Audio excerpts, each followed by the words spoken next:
बिस्मिल्लाहिर्रहमानिर्रहीम अस्सलाम वालेकुम। आज मैं आपके साथ बहुत ही मज़ेदार चने की दाल की पंजीरी की रेसिपी शेयर करूंगी। इसको आप चने की दाल का हलवा भी कह सकते हैं। ये बहुत ही डिलीशियस बनकर तैयार होता है और बहुत ही जल्दी बन जाती है। घर पे पड़ी तमाम चीज़ों से आसानी से बनकर तैयार हो जाती है और इसको आप सुबह नाश्ते में भी ले सकते हैं, दूध के साथ, दूध के 1 कप के साथ, शाम की चाय के साथ भी इसको आप ले सकते हैं। इसके अलावा आप इसको जो है एज अ स्वीट डिश के तौर पर भी यूज़ कर सकते हैं।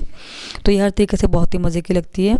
हमारे घर में सभी इसको बहुत शौक से खाते हैं और इसको मैं आपको अपने तरीके से बनाना सिखाऊंगी कि हमारे यहाँ ये किस तरीके से बनाई जाती है। तो चलें मज़ेदार सी पंजीरी बनाना शुरू करते हैं और देख लेते हैं इसको हमने किस तरीके से बनाना है। तो चने की दाल की पंजीरी बनाने के लिए मैंने यहाँ पर ली है आधा किलो चने की दाल, जिसको मैंने अच्छे तरीके से धोकर 4-5 घंटे पहले दूध में भिगो कर रख दिया। आप चाहें तो उसको रात भर के लिए भी भिगो सकते हैं। चाहे दूध आपने इसके लिए इतना लेना है तकरीबन दाल से आधा इंच ऊपर हो, बहुत ज़्यादा हम दूध नहीं लेंगे क्योंकि फिर जो एक्स्ट्रा दूध होता है वो ज़ाया हो जाता है, क्योंकि हमने इसको बगैर दूध के बहुत कम दूध शामिल करके पीसना है। तो इसलिए आपने इतना दूध डालना है, उसकी कोई लिमिट नहीं है कि बस दूध इतना होना चाहिए कि जिसमें दाल थोड़ी सी डिप हो जाए और फूलने के बाद थोड़ा सा ही दूध हमारे पास बचे, जितना आप देख सकते हैं मेरे पास है। अब यहाँ दूध दाल हमारी अच्छे तरीके से फूल चुकी है। अब इसको किसी ग्राइंडर जग में डालकर हम पीस लेंगे। आप देख सकते हैं मैं बहुत ही कम इसमें दूध डाल रही हूँ। कोशिश करनी है कि आपने दूध डाले बगैर इसको पीसना है, और अगर आप इसको ज़्यादा दूध डाल लेंगे तो दाल पतली हो जाएगी, बैटर पतला हो जाएगा और हमारे पकोड़े घी को बहुत ज़्यादा एब्जॉर्ब कर लेंगे। आपने क्या करना है, इसको चलाना है मशीन को, थोड़ी देर बाद बंद करना है, फिर हिलाना है, ऊपर नीचे करना है, फिर चलाना है। इस तरीके से दाल इजीली पीसी जाएगी। थोड़ा टाइम ज़्यादा लगता है लेकिन इजीली पीसी जाती है। तो अगर आपको लगता है कि बहुत ही सख्त बैटर है तो आप थोड़ा सा 1-2 चम्मच दूध डाल सकते हैं, लेकिन ज़्यादा दूध नहीं शामिल करना। तो दाल को मैंने पीस लिया है, और अगर बहुत ज़्यादा बारीक नहीं भी होती तो दानेदार भी रहे तो भी बहुत मज़े की लगती है, और बारीक करना चाहते हैं तो बारीक भी आप कर सकते हैं। ठीक है, इसी तरीके से बाकी की सारी दाल भी हम पीस लेंगे और कोशिश करनी है कि आपने दूध इसमें कम से कम शामिल करें। तो सारी दाल आप देख सकते हैं मैंने पीस ली है, उसको एक बार अच्छे तरीके से मिक्स कर लेंगे ताकि सब एक जैसी हो जाए। और इसका टेक्सचर आप देखिए ऐसा होना चाहिए, जिस तरह हम पकौड़े बनाते हैं थोड़ा सा थिक बैटर होता है, ऐसा हमारा बैटर होना चाहिए, पतला नहीं होना चाहिए। अगर आपको लगता है कि बैटर पतला हो गया है तो इसमें हम 1-2 खाने के चम्मच बेसन भी शामिल कर सकते हैं। अब मैंने यहाँ पर ऑयल रखा है गर्म करने के लिए, और मीडियम गर्म होगा ऑयल हमारा तो हम बड़े बड़े से पकौड़े बना लेंगे, जिस तरीके से हम बेसन के पकौड़े बनाते हैं। और इसको आपने लो टू मीडियम फ्लेम पर फ्राई करना है ताकि अंदर तक कुक हो जाए अच्छे तरीके से और अंदर से कच्चे ना रहें। ठीक है, और अच्छे तरीके से आपने इसको ब्राउन कर लेना है, डार्क ब्राउन कर लेना है, और जितने ब्राउन अच्छे होंगे उतना ही आपका मज़े का फ्लेवर आएगा। तो जिस तरीके से हम पकोड़े फ्राई करते हैं उसी तरीके से हम इसको फ्राई कर लेंगे लो टू मीडियम फ्लेम पे। तो आप देख सकते हैं इन पर कितना अच्छा कलर आ चुका है। तो बस अभी फ्राई हो चुके हैं, इनको मैं निकाल लेती हूँ। तो इसी तरीके से हम बाकी के सारे पकोड़े भी बनाकर रेडी कर लेंगे दाल के। तो देखिए मैंने निकाल लिए हैं, और इसको आप ऐसे भी खा सकते हैं, बहुत ही मज़े के लगते हैं। बच्चे तो ऐसे ही निकाल निकाल के खा रहे थे।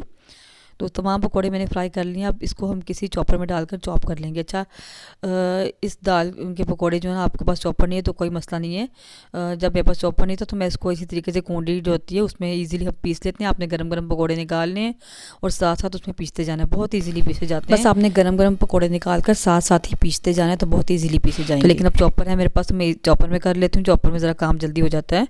तो इस तरीके से हमने इसको चॉपर में पीस लेना है। तो तमाम पकौड़ों को मैंने इस तरीके से चॉप कर लिया है और ये दानेदार सा बन जाएगा और एक जैसा सारा इसका टेक्सचर हो जाएगा। ठीक है, तो अब नेक्स्ट स्टेप में हमने क्या करना है, इसकी चाशनी तैयार करनी है। मैंने यहाँ पर एक कढ़ाई ले ली है, इसमें डालेंगे 400 ग्राम चीनी। अगर कप में देखें तो ये पूरे 2 कप हैं चीनी के, और इसमें शामिल करेंगे 1 कप पानी। अब इसको हमने चीनी को मेल्ट होने देना है और हमने इसकी चाशनी बनानी है, बहुत गाढ़ी नहीं करनी। 1 जार से पहले की चाशनी बनानी है, थोड़ी सी चिपचिपी होगी, आपको थोड़ी गाढ़ी गाढ़ी सी फील होगी उंगलियों पे लगाकर। तो बस हमने इतनी चाशनी बनानी है, यानी 1 तार बनने से पहले तक की चाशनी। हमने कोई टुकड़ियाँ नहीं काटनी, इसलिए इसकी चाशनी बहुत ज़्यादा सख्त करने की हमें ज़रूरत नहीं है। तो बस चाशनी यहाँ पर थोड़ी देर पकने के बाद तैयार हो जाएगी, क्योंकि पानी हमने इसमें कम डाला हुआ है। तो चाशनी यहाँ पर हमारी रेडी हो चुकी है। अभी 1 तार बनने से पहले की जो कंडीशन होती है वो आ चुकी है। तो अभी जो हमने पाउडर बनाया था दाल को हमने पीसा था, इस तमाम दाल इसमें शामिल कर देंगे और एक बार चूल्हे को यहाँ पर बंद कर देंगे। ठीक है, तो क्योंकि अगर हम चूल्हा चलाए रखेंगे तो बहुत ज़्यादा ड्राई हो जाएगा, ये बिल्कुल ठीक कंसिस्टेंसी होगी इसमें। इंशाल्लाह चूल्हे को एक बार बंद कर देंगे। अब यहाँ पर कुछ मेरे पास बादाम है कटे हुए, मोटे मोटे मैंने चॉप किए हुए, इसमें शामिल कर देंगे। और कुछ किशमिश है जिसको अच्छे तरीके से धोने के बाद मैं इसमें डाल दूँगी। आप कोई भी इसमें नट्स डाल सकते हैं, काजू, पिस्ता, बादाम, कुछ भी चाहे आप डाल सकते हैं। तो इन सबको अच्छे से मिक्स कर लेंगे।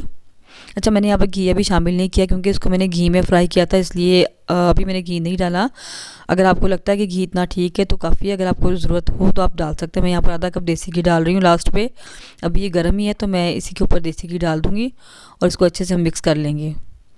ये घी आप पहले भी डाल सकते हैं और अगर आप नहीं डालना चाहते तो मत डालें, और अगर बाद में डालना चाहते हैं तो बाद में भी डाल सकते हैं, कोई इशू नहीं है। तो घी डाल कर इसको अच्छे से मिक्स कर लेंगे। तो बस हमारी दाल की पंजीरी माशाल्लाह बनकर तैयार है। बहुत इजीली बन जाती है, झटपट बन जाती है और खाने में बेहद ही लजीज होती है। आप इसको एज आ स्वीट डिश के तौर पे भी यूज़ कर सकते हैं और ज़रूरी नहीं कि सर्दियों में बनाई जाए, ये पूरा साल आप इसको बना कर खा सकते हैं। तो मज़ेदार सी हमारी चने की दाल की जो है पंजीरी बनकर तैयार है। इसका आप टेक्स्चर देख सकते हैं कितना ज़बरदस्त है। और जब आपको खानी हो आप इसको निकाल लें, उसको आप ओवन में गर्म करें या चूल्हे पर गर्म करें और इसको आप जो है इंजॉय करें। तो मज़ेदार सी हमारी पंजीरी बनकर तैयार है। मुझे उम्मीद है कि आज की रेसिपी आपको ज़रूर पसंद आई होगी। आप ज़रूर बनाकर ट्राई करें और मुझे ज़रूर बताएं कि आपको कैसी लगी है। वीडियो अच्छी लगे तो लाइक करें, ज़्यादा से ज़्यादा शेयर करें। चैनल पर नए हैं तो चैनल को सब्सक्राइब भी ज़रूर कर दें। मिलते हैं इंशाल्लाह किसी नेक्स्ट वीडियो में किसी नई मज़ेदार सी रेसिपी के साथ। तब तक के लिए अल्लाह हाफ़िज़। अपनी दुआओं में ज़रूर याद रखिएगा।